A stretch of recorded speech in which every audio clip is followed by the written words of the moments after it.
सुबह की एक्सप्रेस के साथ आ गई हूँ मैं आपकी रेडियो दोस्त ललिता, लेकर आपका फेवरेट मॉर्निंग शो जिसका नाम है गुड मॉर्निंग बनारस।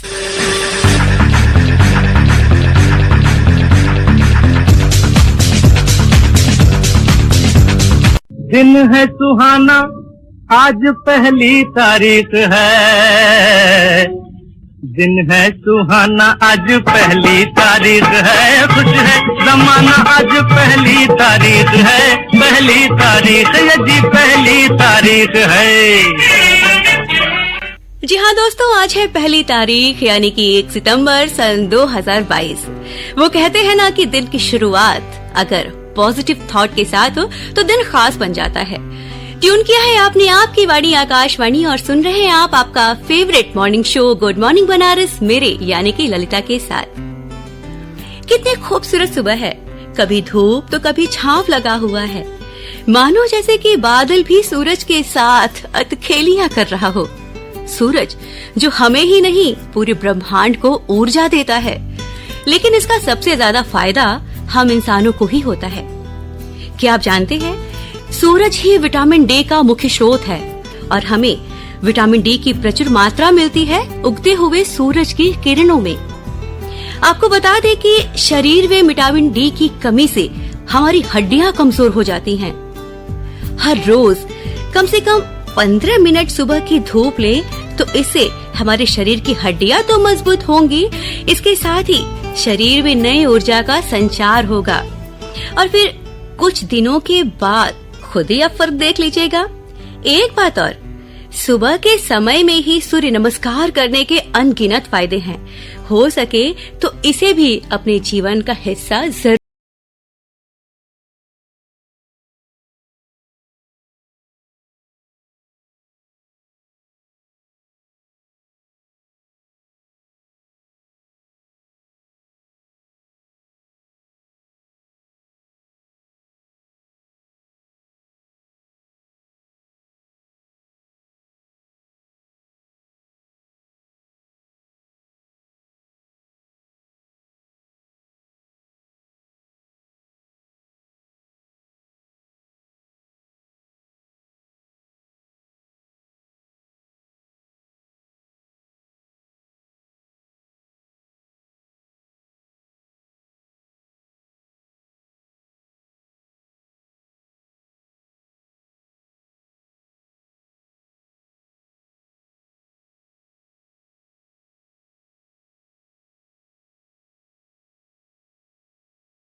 इतिहास से अच्छा शिक्षक कोई दूसरा नहीं हो सकता। इतिहास सिर्फ अपने में घटनाओं को नहीं समेटे होता, बल्कि इन घटनाओं से भी आप बहुत कुछ सीख सकते हैं। 1 सितंबर को भारत और विश्व में भी कुछ ऐसी घटनाएं हुई जो इतिहास के पन्नों में दर्ज है। तो चलिए एक नजर डालते हैं उन घटनाओं पर। भारत में आज का दिन इसलिए खास है क्योंकि आज ही के दिन यानी 1 सितंबर को भारतीय जीवन बीमा निगम LIC की स्थापना हुई थी। आज से 66 साल पहले यानी 1956 में जिंदगी के साथ भी जिंदगी के बाद भी जैसी असरदार टैगलाइन के साथ LIC ने देश के लाखों लोगों को बीमा की सेवाएं देनी शुरू की थी। बढ़ते हैं आगे। दूसरे विश्व युद्ध की शुरुआत 1 सितंबर 1939 में मानी जाती है, जब जर्मनी ने पोलैंड पर हमला बोला और उसके बाद जब फ्रांस ने जर्मनी पर युद्ध की घोषणा कर दी तथा इंग्लैंड और अन्य राष्ट्रमंडल देशों ने भी इसका अनुमोदन किया। और अब एक दिल दहला देने वाली घटना, दिन 1 सितंबर सन 1923, स्थान कैंटो जापान में आई प्राकृतिक त्रासदी जो कभी भुलाई नहीं जा सकती। ये भूकंप टोक्यो और योकोहामा के कई इलाकों में भारी तबाही लेकर आया था। इस भूकंप में जगह जगह आग लग गई थी, जिसमें 3 लाख से ज्यादा घर जलकर राख हो गए थे। इसको अक्सर द ग्रेट टोक्यो भूकंप के नाम से भी जाना जाता है। 7.9 तीव्रता वाले इस भूकंप में करीब 1,42,000 लोगों की मौत हो गई थी। और अब इस प्रोग्राम में एक विशेष जानकारी। पढ़ने लिखने के काम में लोगों के लिए शब्दकोश या डिक्शनरी का प्रयोग बहुत जरूरी होता है। शब्दकोश को तैयार करना अपने आप में बहुत मुश्किल काम माना जाता है। भारत में शब्दकोश का जिक्र आते ही फादर कामिल बुल्के का नाम जहन में आता है। प्रसिद्ध साहित्यकार फादर कामिल बुल्के का जन्म हुआ आज ही के दिन यानी 1 सितंबर को हुआ था।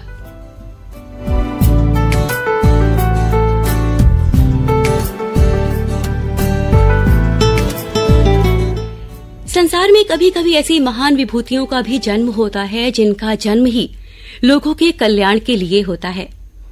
ऐसे ही एक महान विभूति हुए अभय चरणारविंद भक्ति वेदांत स्वामी प्रभुपाद, जिन्हें स्वामी श्रील भक्ति वेदांत प्रभुपाद के नाम से भी जाना पहचाना जाता है, जो सनातन हिंदू धर्म के एक प्रसिद्ध गौड़ीय वैष्णव गुरु और धर्म प्रचारक थे, जिनका जन्म आज ही के दिन यानी 1 सितंबर सन 1896 को कोलकाता में हुआ।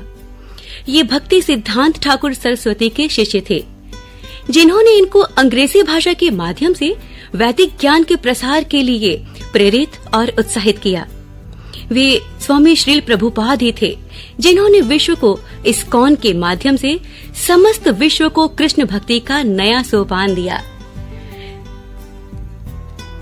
तो दोस्तों, ये थी आज कुछ देश और दुनिया में हुई जानकारी जो आपने जानी, हमने आपको बताई। उम्मीद करते हैं कि आपको इससे एक अच्छी जानकारी मिली हुई होगी। और अब बात हमारे शहर बनारस की। इन दिनों देश में गणेश उत्सव की धूम है। भगवान शिव की नगरी काशी में भी बहुत सी जगह ऐसी हैं जहां गणेश उत्सव बहुत ही धूमधाम से मनाया जा रहा है। शहर में विभिन्न जगहों पर विभिन्न संस्थानों द्वारा मूर्ति स्थापित की गई है, जिनके दर्शन के लिए लोगों में काफी उत्साह है। और अब एक आपको बताते हैं हेल्थ से जुड़ी जानकारी। बच्चों और महिलाओं समेत सभी में कुपोषण व एनीमिया के दर को कम करने के लिए गुरुवार यानी कि 1 सितंबर आज से मास पर्यंत राष्ट्रीय पोषण माह मनाया जाएगा। इस अभियान के तहत लोगों के पोषण महत्व से परिचित कराने के साथ ही सुपोषित आहार से स्वस्थ व्यवहार की ओर ले जाया जाएगा। एक राहत भरी खबर हमारे बनारसियों के लिए। बनारस में गंगा का जलस्तर अब घटने लगा है। जलस्तर घटना तो अच्छी खबर है, लेकिन जलस्तर के बढ़ने की वजह से शहर में कई जगह पर जल जमाव की स्थिति है, जिससे बीमारियों के संक्रमण के बढ़ने का खतरा भी बना हुआ है। विशेषकर मच्छरों से होने वाली बीमारी जैसे मलेरिया और डेंगू। तो इनसे बचाव के लिए जहां तक हो सके अपने आसपास सफाई का विशेष ध्यान दें। घरों में मॉस्किटो रिपेलेंट जरूर इस्तेमाल करें और मच्छरदानी का उपयोग जरूर करें, जिससे कि ये जो भी मच्छर है या कीटाणु है आप उनसे बच सके। और अब दोस्तों, इसी उम्मीद के साथ कि आप रखेंगे अपना ख्याल और अपनों का ख्याल, स्वस्थ रहेंगे, मस्त रहेंगे, क्योंकि भैया हम हैं बनारसी। तो अब टाटा बाय बाय। और वापस मिलूंगी आपसे सुबह 8:30 पर प्रोग्राम मधुरिमा के साथ। स्टे ट्यून टू आपकी वाणी आकाशवाणी।